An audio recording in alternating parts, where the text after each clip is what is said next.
Hey guys, Marcus here with BlackOvis.com. I'm here at ATA 2023 in Indiana. I'm here with Matt Bateman. How you doing, Marcus? Thanks for having us. Yeah, you bet, man. We are at the Grim Reaper booth, and we've kind of just been talking about 2023 updates, new products, and in front of us, we've got the new Mini-Mag.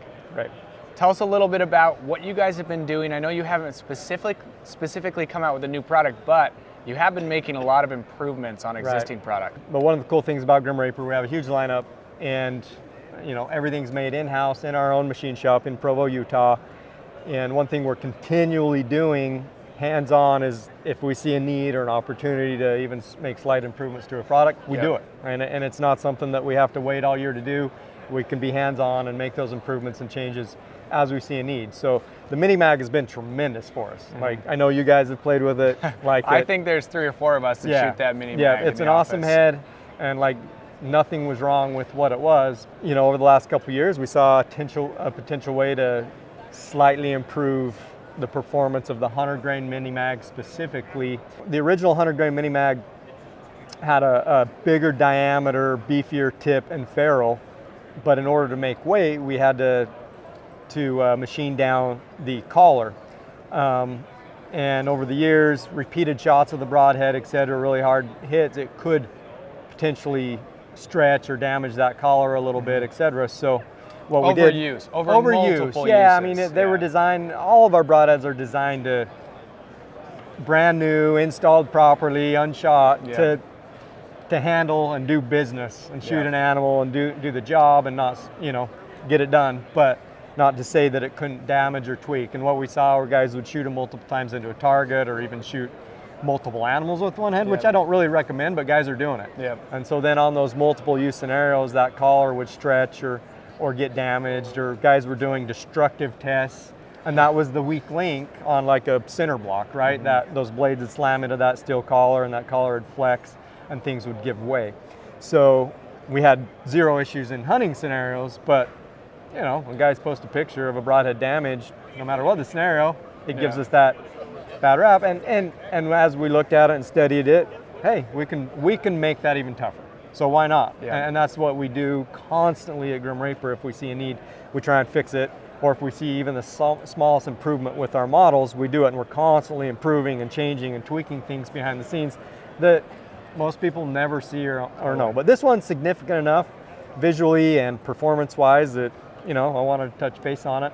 So we were able to slim down the diameter of that tip significantly and the ferrule to the same diameter tip and ferrule that we use like on our Pro Inch and 3/8 3-blade, our Carnivore, and make a sleeker, still our sharp Pro tip, but make a sleeker design and transfer all of that weight to beef up the collar. That 4-slotted steel chromoly collar that takes the impact as the blades hit and open, we were able to beef that up to the same beefiness and durability that our 125 grain version had.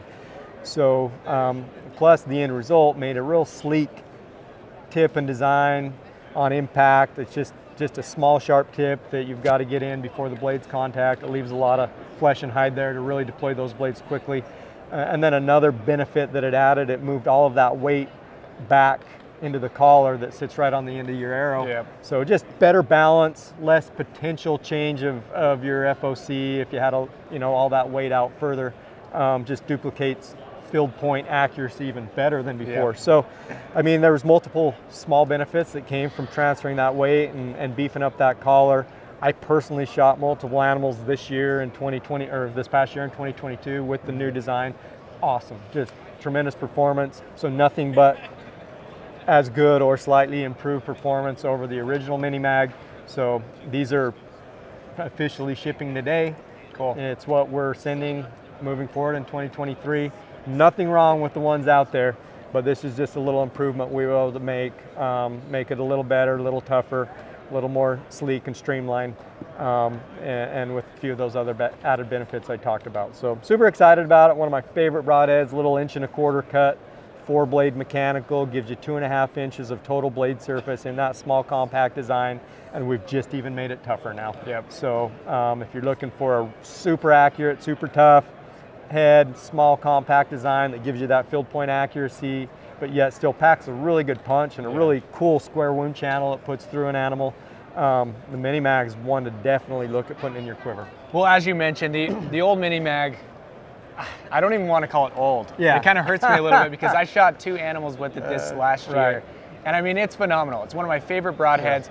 And because of its unique 4-blade design, it punches a hole. Yeah. It's not just slicing and dicing. It is actually putting a hole through that animal. Yeah, it's like a shotgun slug hole that you can look through in the animal. It is, which I've really come to love. So I'm excited about the new changes. Yeah. Several people with their knee-jerk reaction when they've showed up, and I said, well, we updated the Mini-Mag, and they're like, no. I know. You know, because they loved it as is. And I tell you, you know, I promise, all I've done here is even make that a little better with this new design, and I've personally tested it out myself. Nothing, again, it's been tremendous for us as is, and that's just a testament to one of the things we do here is we constantly improve and tweak and change just to make even great products even better if we can, if we see a need. So we're excited about it. We have an awesome lineup, again, 100% made in the USA in our own machine shop in Utah, but super excited about what we do and what we have to offer. So. Absolutely, and just touching on what you mentioned, how you machine these in Utah, in Provo. I think that's one of the unique things about Grim Reaper is that when you guys come up with a new idea, you literally walk downstairs and you put it to the metal. I mean, you test it out, you build these, you're not sending them off to a manufacturer overseas or anywhere else. This is, you guys are creating this in-house, which is really cool and unique. So yeah, it makes it really hands-on, gives us ultimate control over quality and changes. We don't have to go through all that process of getting in samples and I mean, I literally can go to the machine shop and say, hey, and I did. I said, hey, let's sleek it down and put our smaller diameter tip on it and then transfer all that weight back into the collar. And we were already using this collar for our 125 grain models. So within hours, I was able to have a ready to go broadhead that I could take on a trip to Montana and shoot some animals with. So really cool how we do things in-house and control ultimately how good our quality is and these little tweaks and designs that I can implement anytime if needed. Yeah, so that's awesome. Hey, well, thank you, Matt. Yeah, Let us know if you have any questions. If you do, comment below or give us a call. Thanks for tuning in.